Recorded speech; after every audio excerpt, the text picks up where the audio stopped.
یہ شریر لڑکی خوبصورت تھی، اس کے بدن کے اعضاء بھی بہت مناسب تھے، بارش میں نہاتی جل پری معلوم ہوتی تھی۔ تھوڑی دیر کے لیے تنویر شاعر بن گیا۔ اس نے کبھی اس طور پر نہیں سوچا تھا، لیکن اس لڑکی نے جس کا کرتا دوسری کے مقابلے میں بہت زیادہ مہین تھا، اس کو ایسے ایسے شعر یاد کرا دیے جن کو عرصہ ہوا بھول چکا تھا۔ اس کے علاوہ ریڈیو پر سنے ہوئے فلمی گانوں کی دھنیں اسے کانوں میں گونجنے لگی، اور اس نے باڑ کے پیچھے یہ محسوس کرنا شروع کیا کہ وہ اشوک کمار ہے، دلیپ کمار ہے۔ پھر اسے کامنی کوشل اور نلنی جیونت کا خیال آیا، مگر اس نے جب اس لڑکی کی طرف اس غرض سے دیکھا کہ اس میں کامنی کوشل اور نلنی جیونت کے خد و خال نظر آ جائیں، تو اس نے ان دونوں ایکٹریسوں پر لعنت بھیجی۔ وہ ان سے کہیں زیادہ حسین تھی۔ اس کے ململ کے کرتے میں جو شباب تھا، اس کا مقابلہ اس نے سوچا کوئی بھی نہیں کر سکتا۔ تنویر نے آم چوسنے بند کر دیا اور اس لڑکی سے، جس کا نام پروین تھا، عشق لڑانا شروع کر دیا۔ شروع میں اسے بڑی مشکلات پیش آئیں، اس لیے کہ اس لڑکی تک رسائی تنویر کو آسان نہیں معلوم ہوتی تھی۔ پھر اسے اپنے والدین کا بھی ڈر تھا۔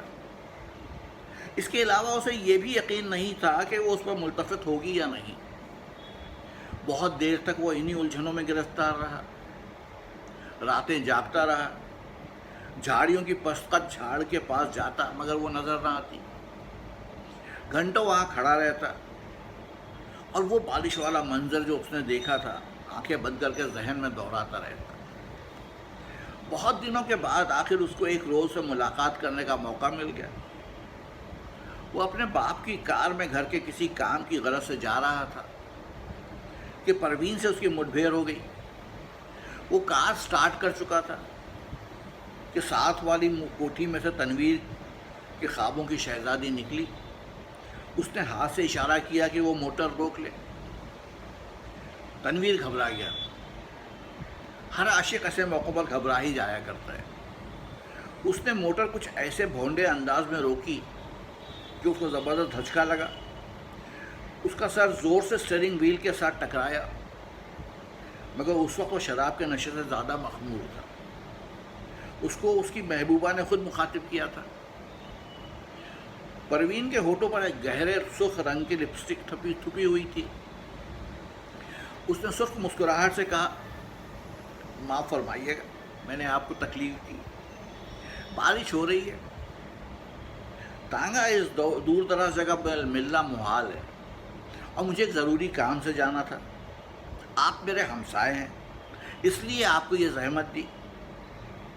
تنویر نے کہا، زحمت کا کیا سوال پیدا ہوتا ہے؟ میں تو اس کی زبان لڑکھڑا گئی۔ آپ سے میرا تعارف تو نہیں، لیکن ایک بار آپ کو دیکھا تھا۔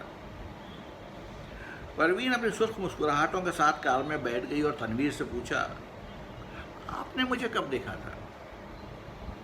تنویر نے جواب دیا، آپ کی کوٹھی کے لان میں، جب آپ اور آپ کے ساتھ ایک اور لڑکی بارش میں نہا رہی تھی۔ پروین نے اپنے گہرے سرخ لبوں سے چیخ نما آواز نکالی، ہائے، ہم دیکھ رہے تھے؟ یہ گستاخی میں نے ضرور کی، اس کے لیے معافی چاہتا ہوں۔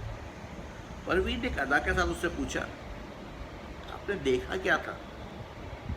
یہ سوال ایسا تھا کہ تنویر اس کا جواب نہیں دے سکتا تھا۔ آئیں بائیں شائیں کر کے رہ گیا۔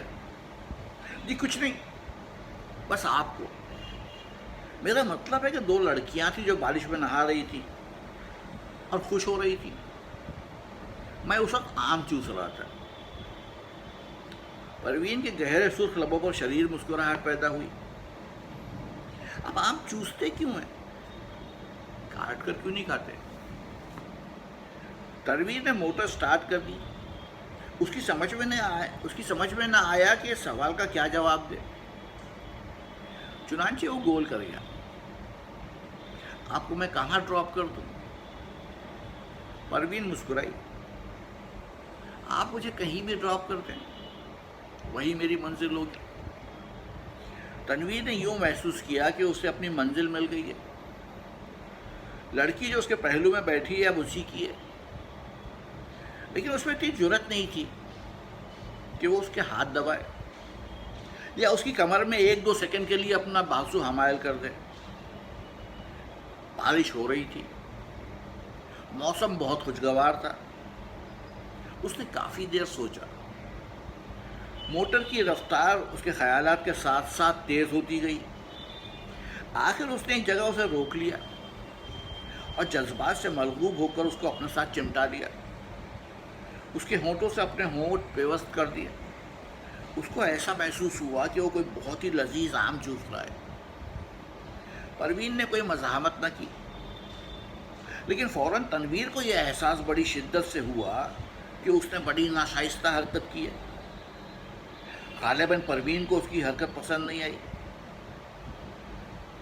چنانچہ ایک دم سنجیدہ ہو کر اس نے کہا، آپ کو کہاں جانا ہے؟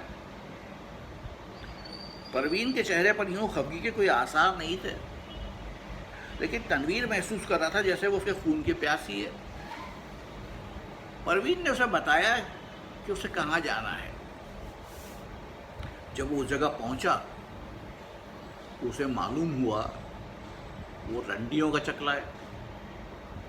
جب اس نے پروین کو موٹر سے اتارا تو اس کے ہونٹوں پر گہرے لال رنگ کی مسکراہٹ بکھر رہی تھی. اس نے کولے مٹکا کر ٹھیٹ قصبیوں کے انداز میں اسے کہا، شام کو میں یہاں ہوتی ہوں، آپ کبھی ضرور تشریف لائیے. تنویر جب بھونچکا ہو کر اپنی موٹر کی طرف بڑھا تو اسے ایسا لگا کہ اس کی موٹر بھی ایک قصبی عورت ہے جسے وہ ہر روز چلاتا ہے.